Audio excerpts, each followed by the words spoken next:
walkability. Okay, continue.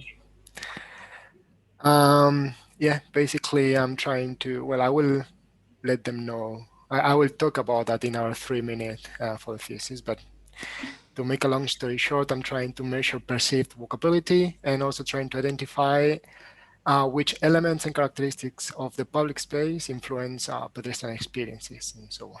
And I'm using a citizen science approach. So it's a very participatory approach. You want that? Shall I go next? Somebody can go next. Okay, so hi everyone, my name's Athena. I'm now just about in the second year of my PhD, because I was a January starter, and I'm based in the Active Travel Academy at the University of Westminster in London. So my project is looking at perceptions and media representations of different road users. So whether people are cycling, walking and driving, just how these are represented in the media and on social media on Twitter. Shaila, do you want to just introduce yourself now? Okay. Hi, everyone. I don't know, maybe most of you are in good afternoon, but for me, it's good morning. So I am in my PhD. I just started my 3rd year of my PhD, and I am based on Hamilton, which is in Ontario, Canada. So I'm from McMaster University at the School of Art, Environment and Society. So my PhD, I'm actually looking into like the intergenerational differences in travel behavior, like how different generations travel behavior is now in Canada and how it is evolving. But for today's presentation, actually, I will be talking about mostly a project I did in my home country in Bangladesh. That's like the mode switch potentiality due to COVID-19. And today I will be focusing on the walking frequency. So yeah, we can talk. Great, thank you. Dylan, were you happy to introduce yourself next? Hello everyone. I was on one of these calls before, they were really great, so I was keen to join this one specifically because my PhD is about walking. So I'm in the 2nd year of my PhD in Waterford Institute of Technology, and my PhD is funded by Get Ireland Walking, who are kind of Ireland's national walking promotion organisation. And to try and nail it in one sentence, really, my PhD is about systems approaches to the promotion of walking. But I'm working on a project at the moment that's trying to understand recreational walking and how COVID-19 has impacted it. So I think this talk is of particular interest to me at the moment. Great, thank you. And Carlos or Nikki, one of you.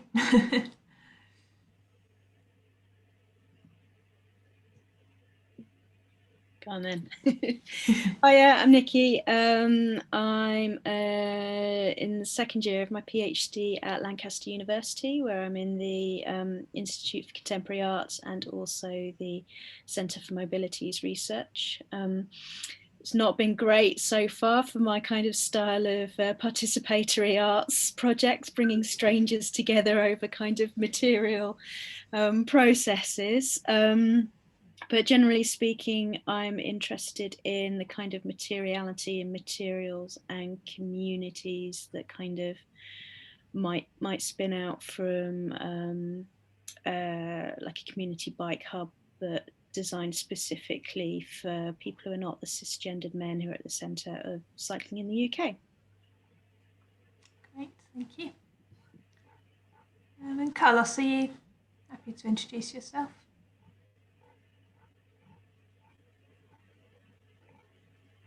Carlos has gone into hiding. Oh well, if you happen to appear at some point, you can introduce yourself then. What a good proportion of Carlosi we have today.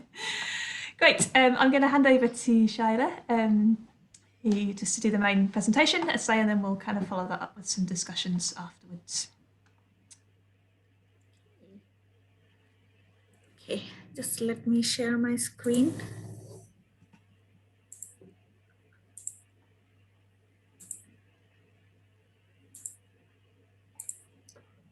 Okay, can you see my screen? Yep. Okay. Okay.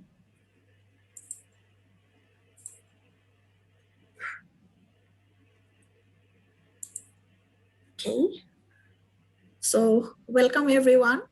My name is Shaila, I just said, and I am a third year PhD student at the School of Earth, Environment and Society at McMaster University based in Canada. So today I will be actually talking about a project which I did last year during the COVID-19 lockdown in Bangladesh that actually explored the trip making or travel mode switch potentiality in the post-lockdown period in Bangladesh.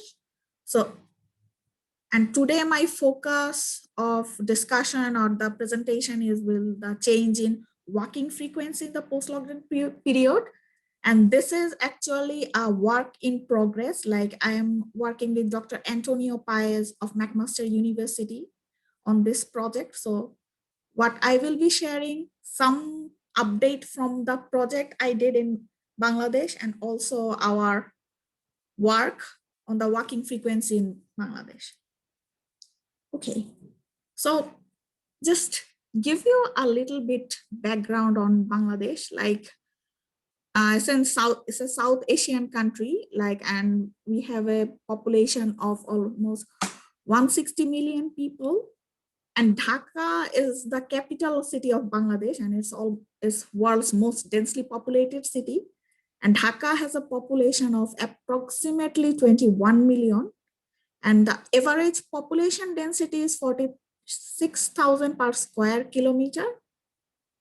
So the first case of COVID-19 was detected in Bangladesh in the first week of March. So, and then suddenly spread it so much that the country started to call for a countrywide lockdown. And the country was under lockdown from March 26 to May, end of May in 2020. And then life started getting back to normal from May 20 because it's mostly because like when everything was closed down, it is actually having a great strain on the economy. So because of that, they had to open let's say, have to open everything and make it normal. And still there was a partial lockdown going on. So schools are usually closed, but the businesses were actually open. So when they opened after the lockdown in June, the government actually mandated like the health and safety guidelines while restarting the transit service actually. So one thing they did, like they recommended that transit should be running maximum at 50% capacity. But as the transit operators were like complaining about the fare or they will have some financial losses. So actually after June 2020, the transit fare actually increased to 60%, which is quite huge considering a developing country like Bangladesh. So let's now talk about some experiences of other countries during the lockdown. So studies or the researchers or the policymakers were expecting that there will be a switch from public transport and ride-sharing services to an individual or private means of transport, which are usually car, bike, motorcycle, and walk. So there were some surveys in UK at the initial stage of the lockdown. So the study said that almost 61% of the UK residents are not sure or feeling afraid about taking public transport in the post-lockdown period. And if we look some other examples from European cities like Budapest, they have seen a dramatic decrease in transit ridership and increase in use of car and bicycles actually. And from the global South cities, there is one study recently done in Colombia. So they see that that users are actually perceiving high transmission risk in public transport. and which is actually reducing the ridership during the COVID-19 period. So one thing is like this type of thoughts may sustain even after the pandemic. When there is no COVID, they still might get afraid of taking the public transport. So one thing is people are thinking that the public transit ridership might be less after COVID period, and then also like the individual's mode, like bicycle, walking, and for many countries, even car could be an option for a majority of the people. So if we focus on the developing world or the global south context, like most of the cities in the global south is actually from developing countries, and private car ownership is beyond the affordability to a significant portion of the population. So in that case, switching, like maybe they're using public transport or other paratransit services, but maybe for them, considering the cost, switching to bicycles and walking might be a more practical options. Also, like, especially this is, I will say, like in the South Asian cities, or especially for Bangladesh, culturally people in the developing countries are not active mode oriented. Those who are using active mode, especially bicycling and walking, they are usually captive users. Like they don't have any other options, or they can't afford the other modes. So that's why they are using they're either walking or using bicycles. But if they are giving options, they are not actually that much active mode oriented, they might switch to a car or other options if they have the affordability or the facility available to them. But for the COVID-19, there is a possible economic strain, like such as job or salary cuts due to COVID-19, that can weigh on individuals' capacity to spend extra on transportation. So this can be also taken as an opportunity to promote active travel modes in the developing countries. And if we look into the one example from our neighboring country like India is just beside Bangladesh. So India also have seen that commuters are perceiving public transport as an unsafe compared to private transport mode. So here also we see an opportunity to promote active transportation, because in many cases car won't be available to or affordable to many of the population. So the study we did in Bangladesh last year, it was like what our aims was to explore is the COVID-19 pandemic encouraging individuals in using personal modes in Bangladesh instead of public transport and other modes. And if so, what are the reasons behind that? And what does it mean for the transportation system in Bangladesh? So now in this presentation, I will be actually sharing the initial findings of the study related to walking. And so this is our data. Like we collected both quantitative and qualitative data. So we did a questionnaire survey that was conducted from July to August in 2020. And when we conducted our questionnaire survey, the country was under partial lockdown and only essential services were open. And offices were running on a rotation basis, and all educational institutes were closed for in-person classes, and they were running on online or a remote learning environment. And public transport services were running at 50% capacity with a 60% increase in their transportation cost or the transit fare cost. So we disseminated the survey through various electronic means such as social media sites, emails, telephones, etc. And for our respondents, both the English and Bengali versions were actually available. And so from within that 2 months, we collected 800 4 samples from that survey, and it's shows we collected socio-demographic characteristics, travel behavior of the respondents then, and we collected different frequency of using different modes before the pandemic period and during the lockdown period. And we also collected their perception of COVID transmission risk at different transportation mode and their opinion about individual means of transport and obstacles and barriers that they are thinking that they will be facing or right now facing while switching to an individual means of transport. And the study also have a qualitative component where we actually interviewed different persons or respondents. So we actually asked them questions related to commuters' preference and dilemmas of transport mode choice in the post-lockdown period.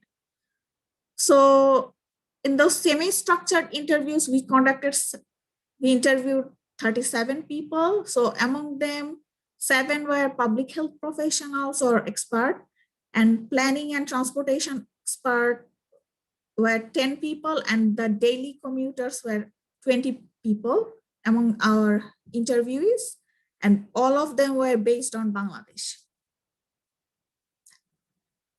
So from the online survey data, this is our sample characteristics. So this is not a representative sample, this is a convenience sample. And as you see, there is an overrepresentation of the younger age group. Whereas like 16 to 30 years, this age group is only 30% of the population belongs to this age group. And actually for online service, this is expected that young individuals are more familiar with the online platform. And in the developing country context, that should be more expected. And for the same reason, like as we have lots of young people in our sample, almost 59% of the students are students and 41% belongs to different professionals group. And the male-female ratio was almost like 66% to 32%, and whereas countries male-female ratio is 49.51%.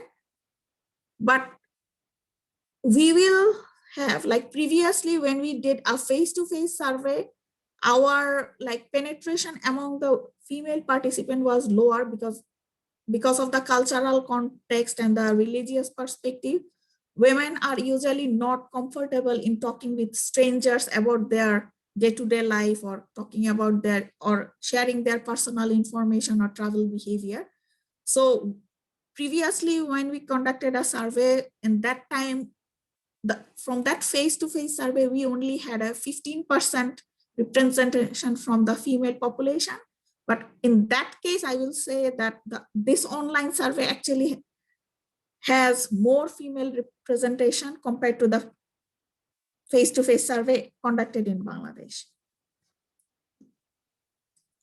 So this is like when we asked our participants about their perceived safety to different transport mode, considering the COVID transmission risk, we can see that they usually giving, like they're thinking that those modes that does not need to be shared with any other people are more safer.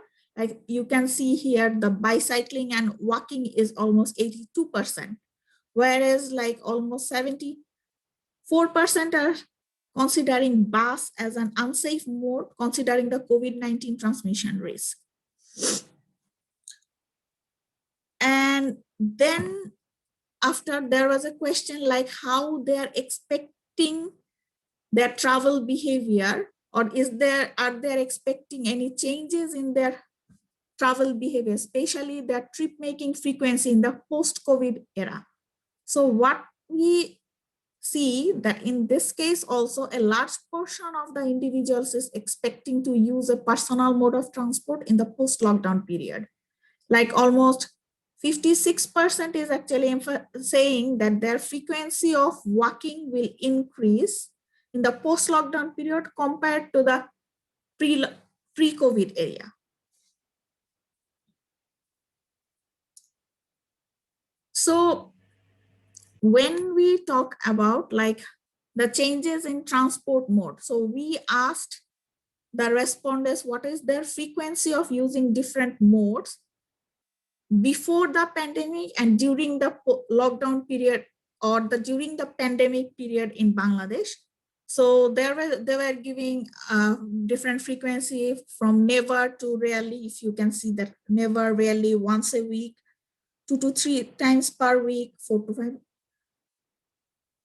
times per week, almost daily. So this is the change in frequency.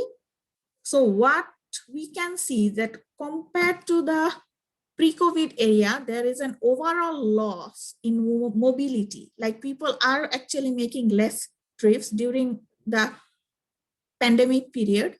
And the more modes that require more interactions with people, for example, ride hailing, bus, rickshaw, or CNG auto rickshaw, they are more affected. And cycle, motorcycle, and bicycle are less affected. If you see their changes, this one is, the white one is before pandemic frequency, and this one is the during pandemic frequency. So before pandemic, there are only this many people were never using bus, but which has increased during the pandemic period. And same thing for the walking, but there are, I will say, like compared to the other modes, though there is, in some cases, there is a decrease in like in the walking frequency, but in some cases, there are also increased. And compared to the other modes, some people have actually started walking and they have higher frequency compared to any other mode during the pandemic. So this is our frequency, like we actually asked that change in, so with the, like then we actually try to model the shift in walking frequency from before pandemic to during the lockdown period. So what we did, we actually used an ordinal logistic model, and what we did, like we assigned a numeric number, like for never it was 1, for rarely it was 2, and like this, for almost every day we assigned the number 6. So how we calculated the shifts in walking frequency? So let's say when one person said that they never walked before the pandemic, but during the pandemic, their frequency was rarely. So in that case, they actually had a one shift towards positive, like an increase in the shift. So this is how, and then let's say if one person is saying that they used to walk almost every day before the pandemic, but during the lockdown or that time, they were actually saying that their walking frequency were 4 to 5 times a week. So in that case, they are actually having a reduction in their frequency, which is -1 step. So this is our dependent variable. And in the independent variable, we considered different socio-demographic characteristics, their place of residence, their perception of transmission risk, attitude towards transportation, and walking habits before the pandemic. These are our threshold coefficient, and this is our model fit. I didn't give that much detail, so, but this is just it. So let's see some of the results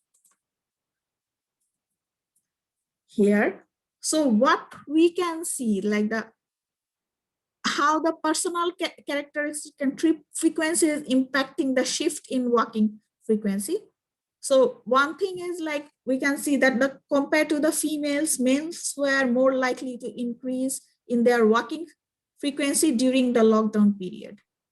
And also, like if we look into the monthly income, we can see that least income group Compared to the least income group, higher income group were more likely to experience decrease in their walking frequency during the lockdown. So this could be like if the least income group, they actually don't have any option for telework or online working or working from home. So maybe that's why they had to go outside. That's why they're seeing an increase in their walking frequency. And for the higher income group, maybe they have those facilities and options available to them to stay at home. So that's why maybe they're seeing decrease in their walking frequency during the lockdown. Also, like the capital city, the residents of Dhaka are more likely to decrease their walking frequency during the lockdown compared to the residents who are living outside the Dhaka. And also in terms of trip frequency, those who reported their before pandemic walking frequency as rarely and 2 to 3 times a week, this is the only two things we found significant in the model. So they are actually more likely to decrease their walking frequency, which maybe I think that means that actually like those who were not actually that much frequent walker even before the pandemic, during the pandemic, their walking frequency had also reduced. And for the perceived safety and risk associated with different transport mode, we have seen that those who perceive rickshaw as a safer mode were more likely to increase their walking frequency during the lockdown period.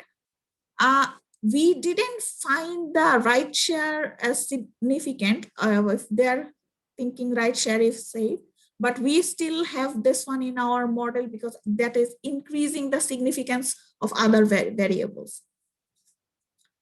And also like in terms of their perceived risk or health related attitude, so whether or not they feel safe from the virus transmission while going outside at home, they're more likely to decrease their walking frequency.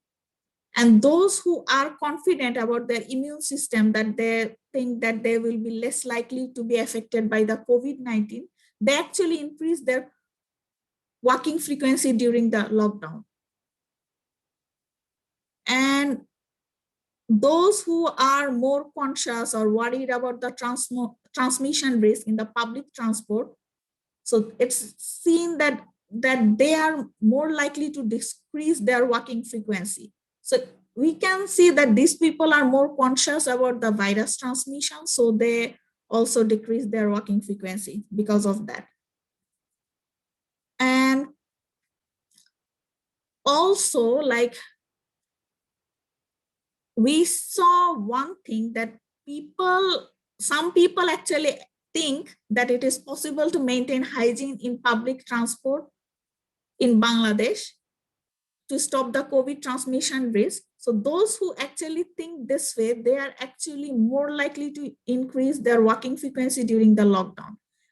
And so we are thinking that this walking frequency could be their first mile and last mile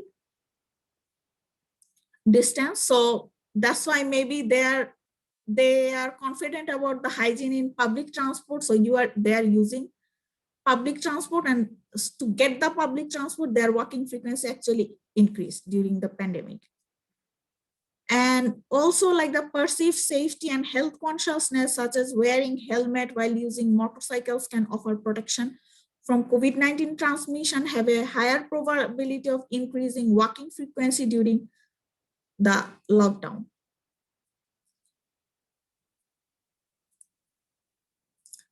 So our last set of variables were transport-related attitude. So we asked them whether they can afford a bicycle and can use it for their day-to-day travel. So compared to those who are not interested in owning and using a bicycles for day-to-day travel, those who either agreed that they can afford it or not afford it, but can use it for their day-to-day travel on the statement, they are more likely to increase their walking frequency. So one thing we can see that positive attitudes towards those who have positive attitude towards active transport modes, especially bicycling, they also are more likely to walk compared to that. And like neighborhood, we actually asked about that, whether they can access their daily necessities by walking, or even their work or business or universities. But it seems like those who don't live in a walk-friendly neighborhood or less accessible, their neighborhood is less accessible by walking, they are more likely to decrease their walking frequency. And we also asked about what is your expectations of walking in the post-lockdown period. Do you think it will be less often before the COVID-19, or it will be more often than the COVID-19? Okay, I put COVID-20, I don't know why, sorry. It will be COVID-19.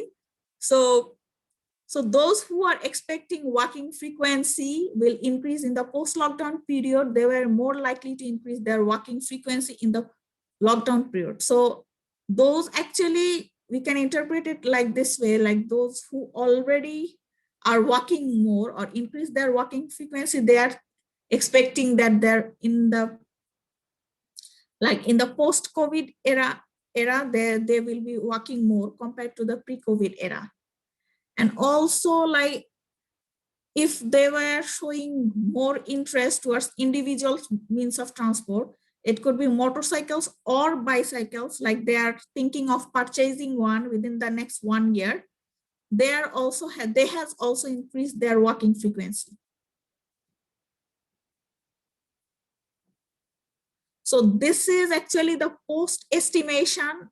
It's yet not complete. We are still working, but what we saw that males are more likely to increase their walking frequency compared to females, and also like the higher income groups are less likely to walk or saw a decrease in their walking frequency during the COVID-19. So this is actually, we tried to see what are, like, if a respondent is a female and belongs to low income group, and if they're in the high income group, and what are the conditions in terms of whether they're residing in Dhaka, the capital city, or whether outside of Dhaka. So if we look into here, like in terms of females low income versus female high income in Dhaka, we can just see, like, this is the probability in the circular plot, how the mode shift has occurred. So if we see this frequencies, like it is showing that, like, females who belongs to higher income and living in Dhaka, their probability, or more people from that group has decreased their walking frequency, whereas compared to that, more females or low income group are actually increased their walking frequency. And this is same for the male low income versus male high income. Low income males has increased their frequency more compared to the males who belongs to the high income group and residing in Dhaka. So, and this plot is for the people who are residing outside of Dhaka. So main takeaway from here is, like, there is a difference between even this group, like the female and the male from low income group, there is also a difference in this group. So what we can see that low income people are actually having an increase in their walking frequency compared to the higher income group. And there is a difference by the gender, like the female low income by the versus male low income. And then again, there is a difference by male low income versus male higher income. So this is something we are trying to create some profiles like this, and we'll be using them further in our papers or our project documents. So this is something we are right now doing, and want to see how this shift is differing, or the shift is occurring, and what are the differences between different socio-demographic groups. So, and this is just a summary from the qualitative study we did. It's just, I just want to focus on just a few things. Like we had interviewed 37 people. So this is just, and their commute mode choice. So just what we saw, just a very summary of the findings is the commuters are actually dealing with lots of transport related challenges, and they need to do a trade-off between health risk, affordability, and availability of alternatives, and especially in terms of long distances. So, and we saw that some people, because of the health risks, especially those who were using public transport, they actually switched to individual modes, mostly were using the ride sharing or the rickshaw, but the fare has increased. So because of as the fare has increased so much and it has become unaffordable, so because of the unaffordability, they might get back to their previous mode again. Whether it is safe or not, they have to get back to it. So they are more sensitive towards monetary attributes, what I will say. But one thing from the interviews, what we see, people have started walking for a longer distance. Like previously, maybe they were for a 5 to 10 minutes distance, maybe they were using rickshaws to get there, or to cover their first mile or last mile. But right now, it's like, looks like even many of them were not using rickshaw. They are started walking for a longer distance. And also from the interviews, we saw that people are actually thinking of using bicycles, or some of them actually bought bicycle and using it. So it's just a summary. So in conclusion, like, I haven't suggested any policy recommendations. That's something I want to discuss with you. But it's like in conclusions, it's like one thing we've found, like to address the issue of the affordability, the transport cost should be minimized, because the transport cost has actually increased a lot in the pandemic period. And what we saw, there is a lack of understanding at the decision makers level, especially on the gender imbalance in cycling culture, negative societal views, and local needs and priority. Also, the weather condition is a factor in Bangladesh. It's a really hot and humid country. So it's walking for a longer time or even biking for a longer time is sometimes not feasible. And also, we don't have any actually proper infrastructure. So we need an interconnected or appropriate infrastructure. And also we need to ensure road safety and security. So the suggestion would be to recognize these mass level diverse challenges at the decision maker level, and then implement problem specific strategies to solve the issues. And the policymaker should be cautious about mode transport formation, as this may reduce the biased ridership and increase the number of motorized private modes, and therefore the transport related greenhouse gas emission can increase in the post-pandemic period. So what will be like, as people are showing positive attitudes towards active travel, especially walking and bicycling, instead of, if they are discouraging them, or like government should discourage them in buying a motorcycle or a car. Maybe a car won't be affordable to many people, but the motorcycle is actually affordable to many people. And we have seen from our surveys that people are actually really interested to buy motorcycles. So that should be discouraged, and walking and bicycling with different facilities, infrastructure, awareness campaign, that should be encouraged. And also, like, maybe employers can provide some facilities to their employees for active travel friendly facilities like bike parking, shower facilities, which actually came through our interviews during the qualitative part. And if possible, give some incentive for active commuting so that people actually do active commuting in Bangladesh. So that's is actually the end of presentation. Thank you for listening. Yeah. I hope it was like, I don't know. No, I thought that was very interesting. Thank you, Shaila. Bringing back stats-related nightmares. Yeah. But yeah, no, that's there are actually lots of things to talk, so it was really hard to make it short. sure. Yeah. Yeah, I mean it's a huge thing to cover. Yeah. And I should talked just a say lot that of we've time. yeah. Yeah. We've Thanks. lost a couple of people off the call. They a couple of people messaged me in the background to say that they had to go and take phone calls and things like that. So it wasn't that we've lost people because they weren't interested. Just seem to have had an unfortunate clash of events. Yes, we have a few left. Yeah, great. I propose now that we just sort of open the floor to general sort of discussion and questions.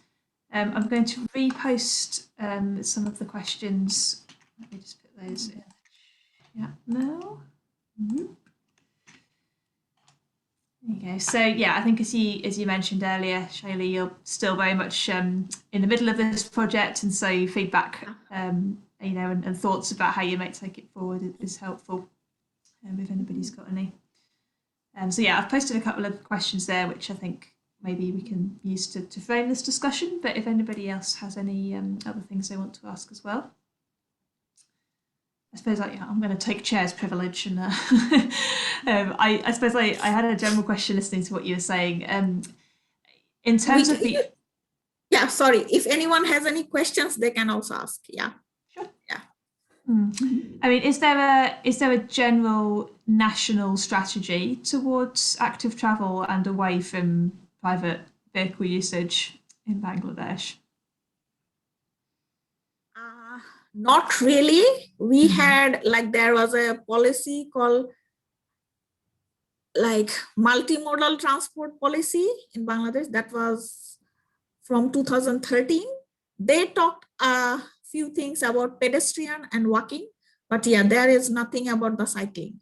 And also the cycling is, we don't have any infrastructure like the separated bike lanes or anything. And culturally somehow it is, I don't know, I will say that people actually don't see there are some social status associated with it or social thing. So some people see it as a really a unsmart mode or the poor people's mode.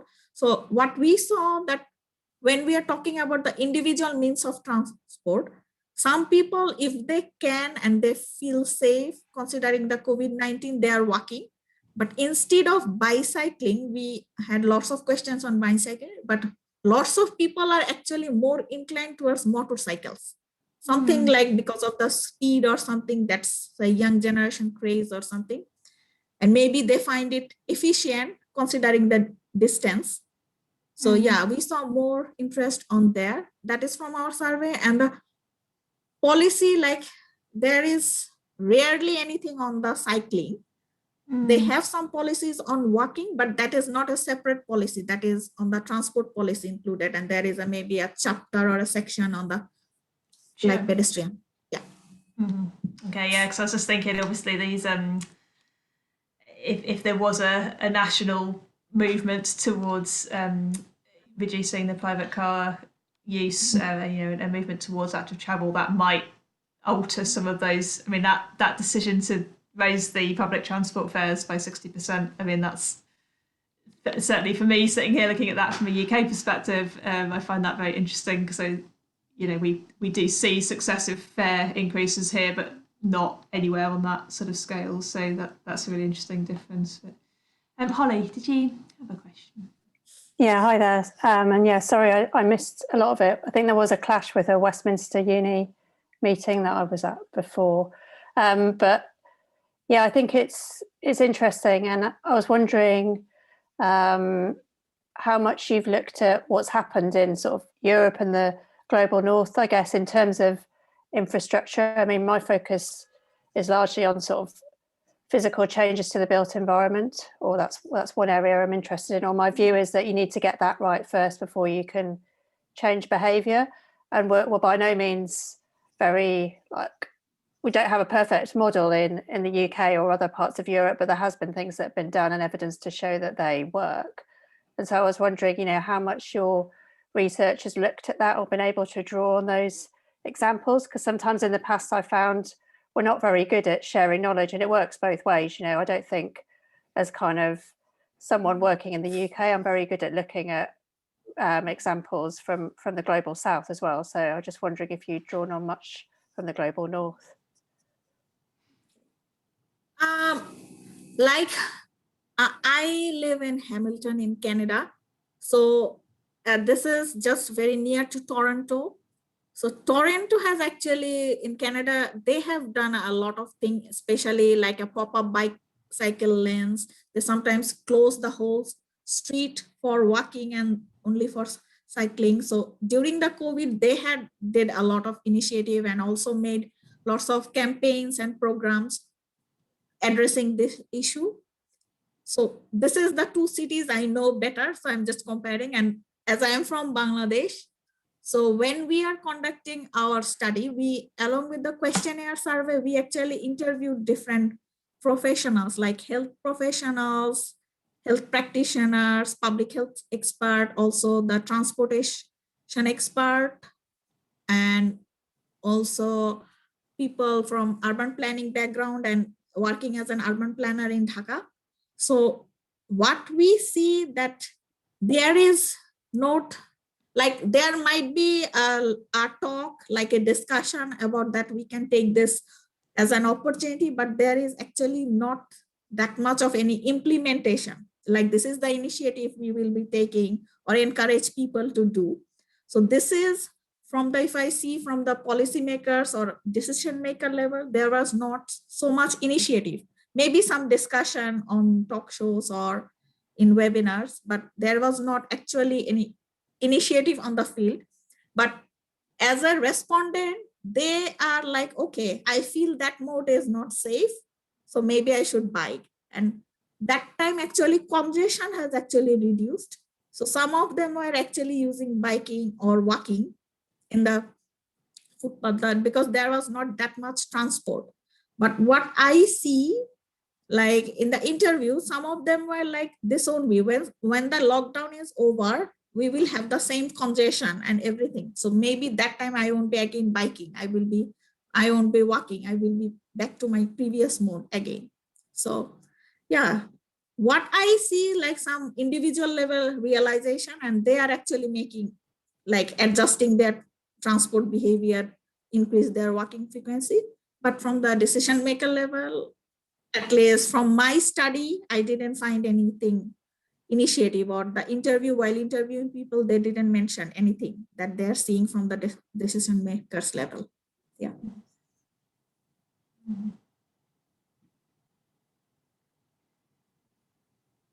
Interesting.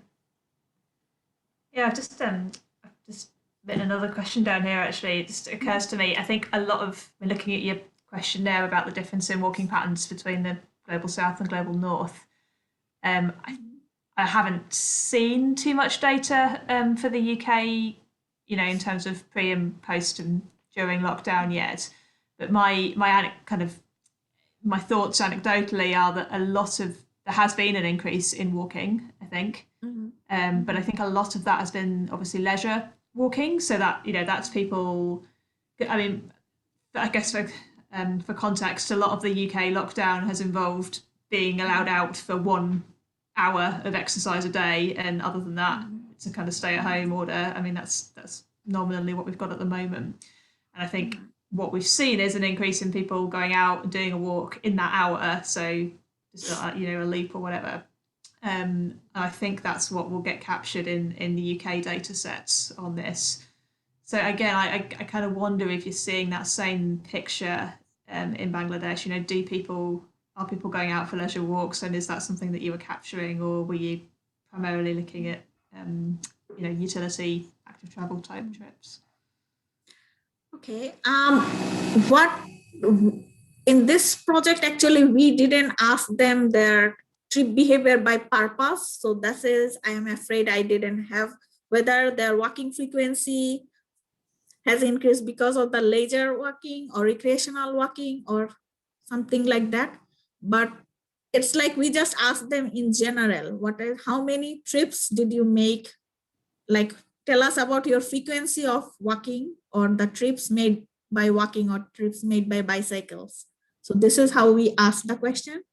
So I actually don't know how, like, what was the purpose of the project, like purpose of those trips, but yeah, but it could be mostly because of the commuting, I will say, like the commuting trips, and mostly about the, like the, let's say the shopping trips, actually, the grocery shopping, and those trips are actually, because those, I think mostly the common trips people were making, and some questions we are actually asking about, like, did you went for a grocery by walking or something like this. So we actually don't have the specific trip frequency or number of trips by different purpose.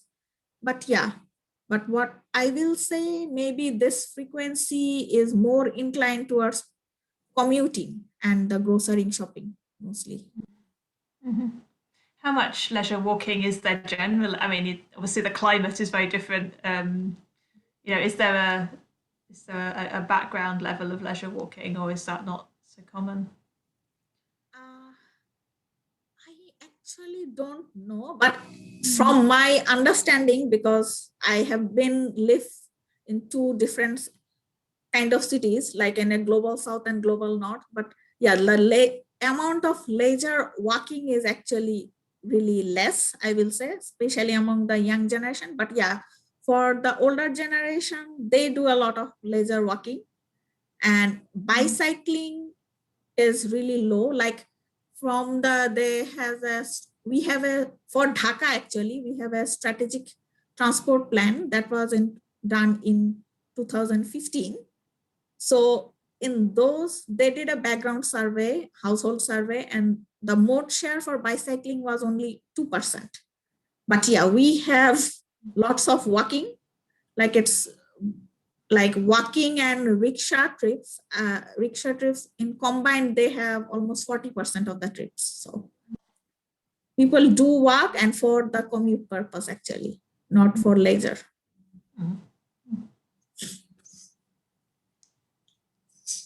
Anybody else got any questions? I think I'm hogging the, getting overexcited about walking. I have a question. Sorry, right now. So yeah, thank you for the presentation. It was really interesting just to see a different perspective on behaviour change. So I remember that you said that you interviewed different groups of people for your qualitative data, some health professionals and transport planners.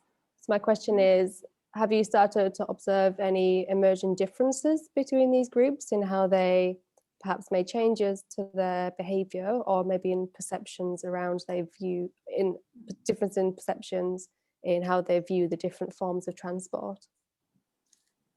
Okay, that's actually really interesting questions. What I saw, like when I was talking with the professionals, and like the health professionals or planning or transport professionals, so I was asking them, because my question was not based on their experiences.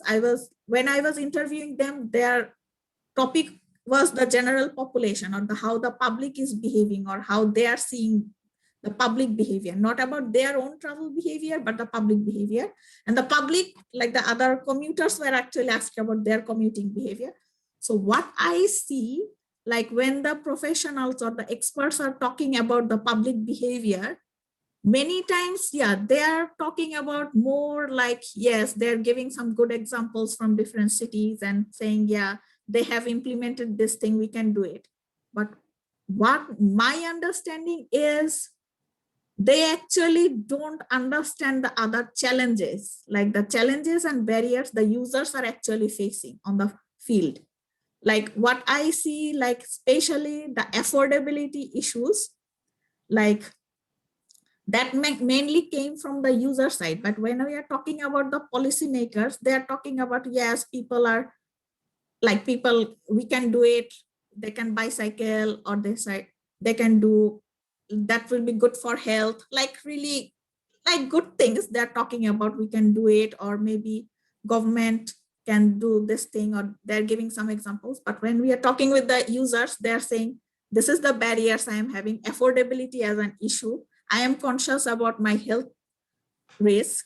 I don't have any facilities. Like maybe they're talking about, yeah, if there is an infrastructure, they will use. But the users are saying, even if you are giving me the infrastructure, am I safe on that place? Am I safe from the crime? Or is it safe from the traffic?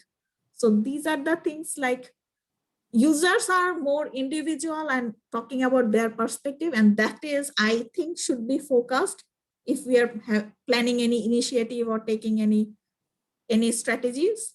But what I see that is really missing from the decision makers or the people who are working, they're more about like the thinking about the policy, but not thinking about like the user's perspective. I am not saying that they're not thinking about the users, but they're not thinking about the user's perspective, how they are perceiving everything. Yeah. Yeah, and I guess when I guess that also highlights the socioeconomic difference, because the policymakers are presumably the people that are going to be taking the private taxi to work, whereas the policies that they're trying to enact are affecting the people that have no option other than to walk or bicycle or like buy a motorbike. So there is a bit of a, I guess there's a bit of a mismatch in understanding from the policymakers. And yes, that's something also, like one of the users said, actually the commuter said, that those who are making decisions or working, like the professionals, and like in Bangladesh, like these professionals are considered as a really high professional. So usually either they're using cars or they have their office provided vehicles, like a shared vehicle, but they are actually not the bicycle users, not the transit users. They are not using these common modes. So yeah. Yeah. Good, thank you. Mm-hmm.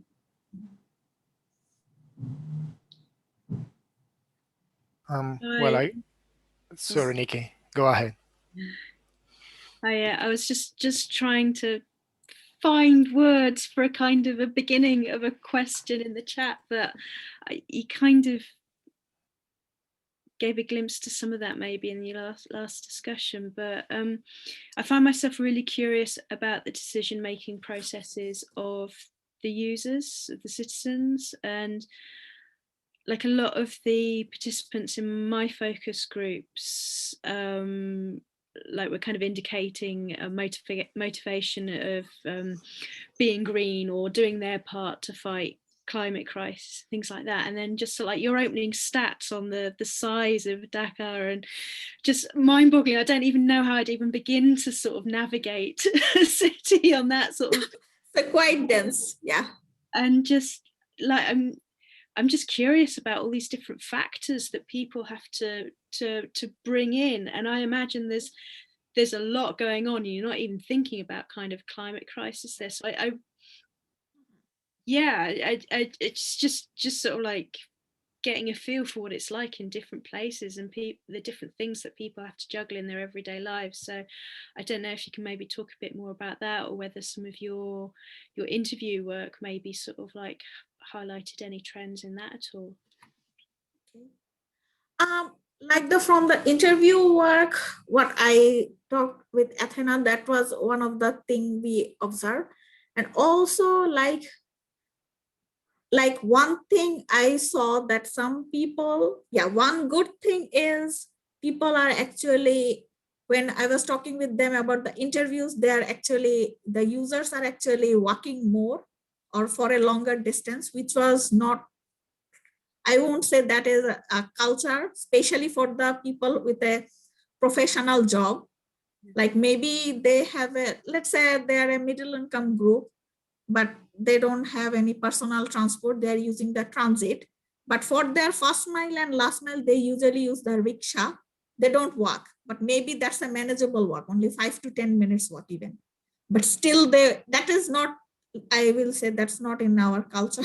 So if they can afford it, they will be using. But for the COVID, it seems that many people are actually not comfortable in using rickshaw because that has been used by another person before. So they are walking actually.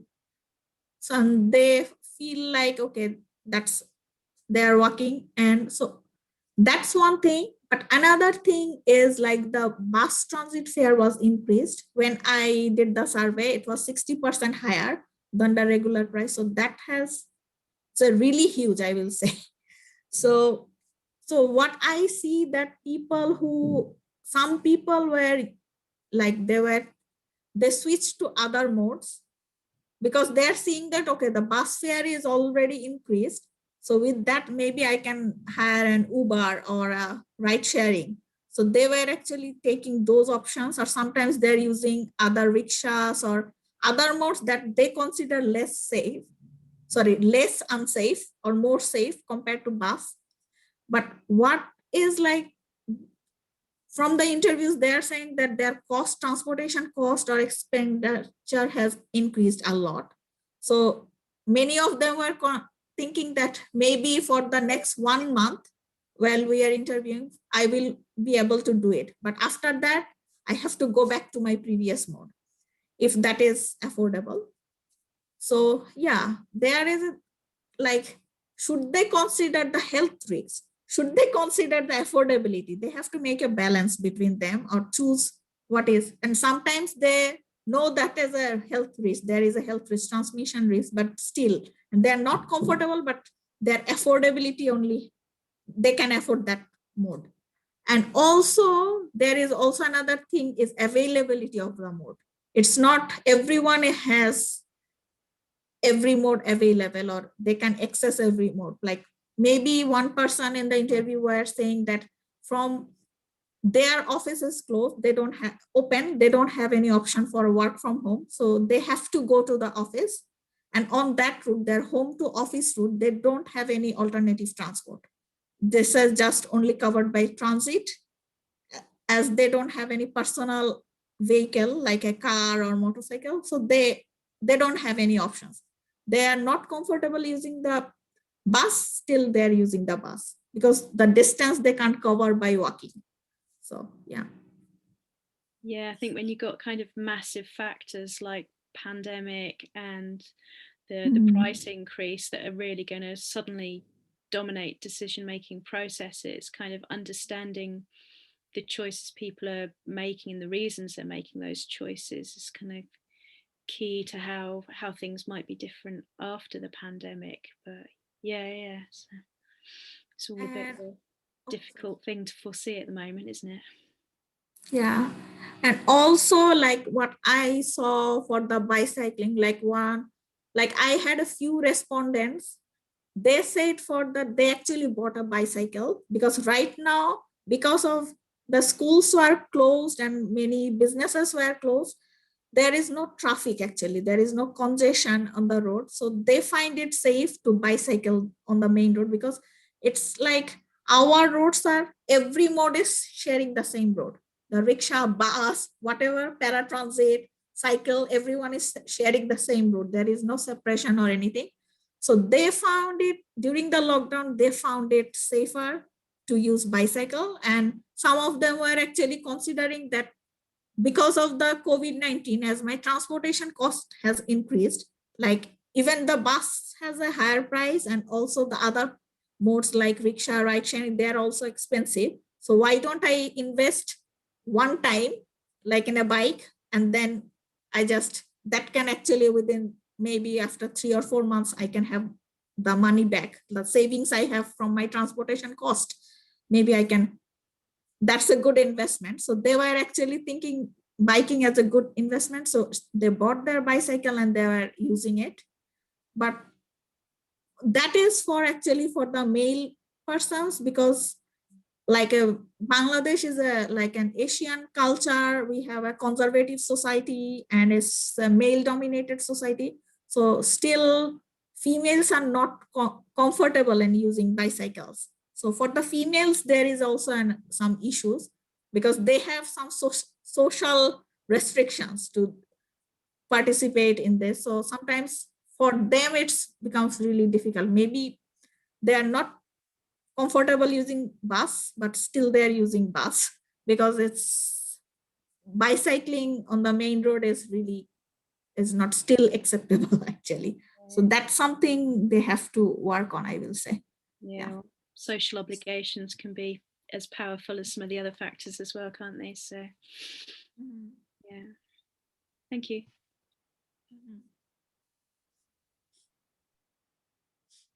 Hi, Shaila. Thank you for your presentation. Very interesting. Based on the third question that you asked, where you're asking if we can share some other ideas by which changes in walking frequency due to COVID-19 can be explored.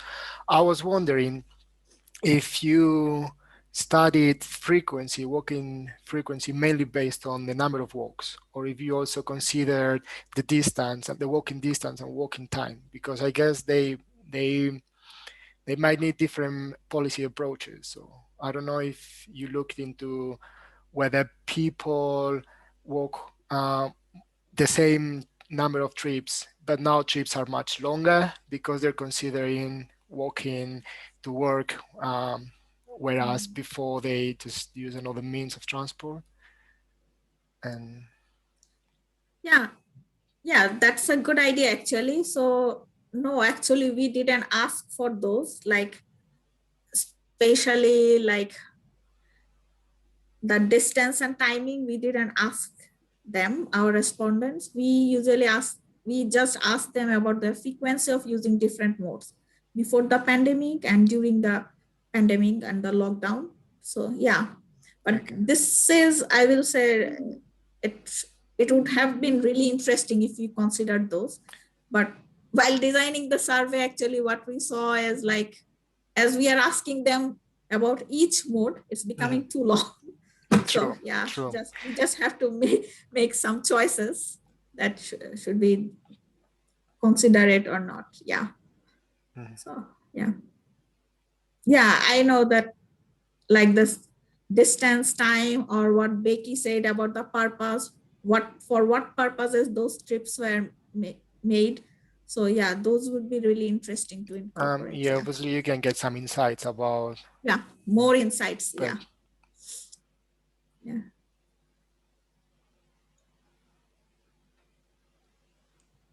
I have another kind of not question, but just wondering. So I found it interesting that one of the interviewees said that they were persuaded to get a bicycle because they felt spatially that the pavements weren't safe for them to walk on because they were so crowded. Is it generally the case in the areas that you studied that pavements are very congested, or was it because of coronavirus that they became more congested with people choosing to walk, thinking that it was a safer option than taking public transport? Usually, like especially during, let's say during the peak hours, a lot of people walk, like especially the low income population. And so during the peak hours, I will say the sidewalks are actually crowded. And obviously our sidewalks are really small, I will say. And that's one of the things, the width is really narrow. So because of that, it can't accommodate many people. And also like for our economy is based on lots of informal activities or informal professions. So sometimes these footpaths or the sidewalks are actually illegally occupied by different hawkers or small business, like they're selling there, they're sitting there. So that's another chaos we had while walking in the sidewalks. So maybe sometimes you are using the sidewalks and then there is no space. You have to come to the main road, again, cross them. So it's a one kind of chaos. And one respondent, what they were saying that they started walking. So as previously she was using rickshaws, but right now she thinks this is really not safe. So she is walking. But what she saw that previously from her home to work distance, there was less hawker on the sidewalk or in her route. But right now she is thinking because of the COVID, maybe there are lots of job cuts, because she is seeing lots of hawkers. They're selling different things on that same route. So that's what she is thinking, that it has become really congested. And those people who are like, they are not that much health conscious, so they are not using mask or anything or any protection, taking it. So she is now concerned, I just avoided the rickshaw because I think that's not safe. Now I am walking, but still congested, and the congestion actually also increased because of the hawkers, and none of them are actually maintaining any precautions or health related. So this is also not safe for me. So it's really confusing thing, like how they are balancing or what they're choosing. So yeah. Yeah, because in London there's been quite there's been quite a few controversial schemes where the pavements have actually been widened to take up some of the road space. So the pavements have been widened for people, so the people can have more of a social distance. But then obviously it takes away a bit more space from bicycles, cars, buses, all the other forms of transport. So it seems like people are very attached to their motorized like forms of transport in the areas that you studied. So that it seems like an idea like that would be met with some backlash as well. So even though it seems like such a challenge to kind of please everyone at the same time. Yeah. From the sorry. No, go on. Oh, okay. No, from the user perspective, what I see that there are lots of things like when I was interviewing, that there are so many considerations, and it's not everything is giving 100% solution to them. Like this is safe, this is unsafe. Yeah. I am thinking comparatively that is safe, but there are these issues. So it's always a decision-making process is like, I was still wondering how it goes. Like even when I was in Bangladesh, this is how we made. I was not in Bangladesh when this pandemic hit, but when I was there, so it was like always making choices. Sometimes if you have, many times you don't have any choice. Like if one person can afford and the distance is so long, they can't even walk or bike. So they have to take the public transport. So yeah. What did the actual COVID during the period of you studying this? What actually happened to the COVID rates? Did they continue to come down, and was there any link between what you were seeing in terms of people's perception of risk and what the actual rates were?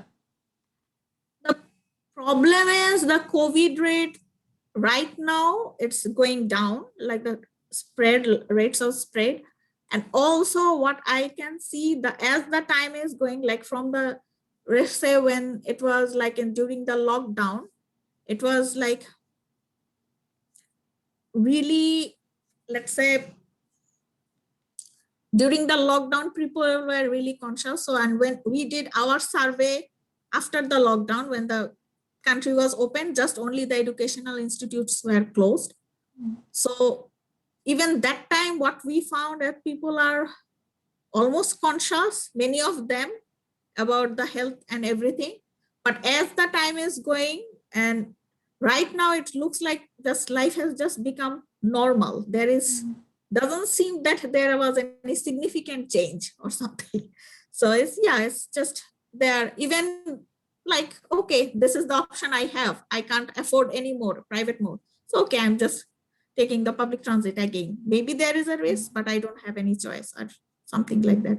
And the health consciousness, or like say the awareness, I will say that has also been decreased. Like previously, maybe they were taking more precautions and cautious about the spread, but it looks like now, okay, it's almost normal. Yeah. So yeah. That's interesting, because I think there's I've been kind of tracking that here a little bit as well, the difference between people's perception of risk relative to objectively what the transmission rate is in the community. So I think that's an interesting factor. What I see, like maybe during that time when we had it, like when it was partially locked down and when we did our survey, that was the actually peak time to take some initiative and make some changes. But unfortunately, that didn't happen. So it's like, look like people, at least from my study area perspective, I can see people are getting back to the previous habits and everything. But that time, what we saw that people were actually really thinking of some change or expecting, or actually because of the pandemic, they were actually, that time they were actually seeing some benefits of active transportation, like which is not kind of thing they were thinking, but that time they were actually, okay, no, I can walk this much distance. I can cycle there. And there is a possibility if I cycle, I will be safe. And that is also affordable. So that time they were thinking that, but now it's like everything is getting back to the previous stage. Yeah. Sure. Great. I'm aware that we are just about running out of time, but yeah, I'm sure we could go on asking questions on this for a long time. It's a really interesting area. We didn't do the breakout rooms today as we planned, partly because we're a really small group and I think most of us kind of know each other well enough, but that's maybe something we'll do at a future session when people are a little bit less buried in the middle of term. But yeah, a huge thank you again to you, Shaila, for that. Really interesting, and yeah, as I say, it'd be actually really interesting to keep in touch and see, you know, when you actually end up publishing this and see what the final results look like. So, and I'm sure as well, I mean, we've just to push the new JISC mailing list. We've, thanks to Athena's hard work, we've got a new mailing list now, which I think some of you have already signed up to.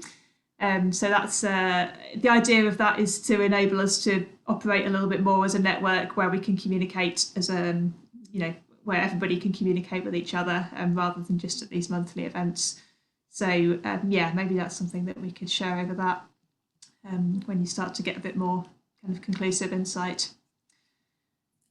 Yeah, so I think probably not much more else to say from our perspective.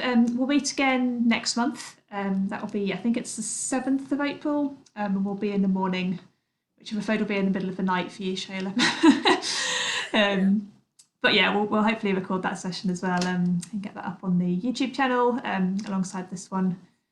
And yeah, actually, Carlos, can you just very briefly tell us about the speaker for next? Yeah, we're going to invite Joaquin, who is a researcher in Madrid, at Universidad Complutense de Madrid. It's the real name. And he finished his PhD last year. And basically, it's about how to use social media data for urban mobility. He's using it for all means of transport. And on his PhD, he had 5 case studies, and he's going to talk about 3 of them, I believe. So it's basically creating OD matrices with tweets and also some qualitative research on perceptions about the use of the metro with semantic analysis with the tweets and so on. So very interesting. Great, thank you. Yes, a bit more of a sort of methodsy focused session next month. Great. Has anybody else got any other? Have I missed anything? I feel like there's always more to say at these things that I forget. Cool. Okay. Well, it's lovely to see you all. Yeah, and I hope to see you next month. And yeah, we'll get the list kind of a bit more up and running. Hopefully, in the meantime. Yeah. Thank you for inviting me. Yeah. No, thanks ever so much for joining us. Yeah, thank you for your presentation. It was great. Yeah, thanks everyone. Bye.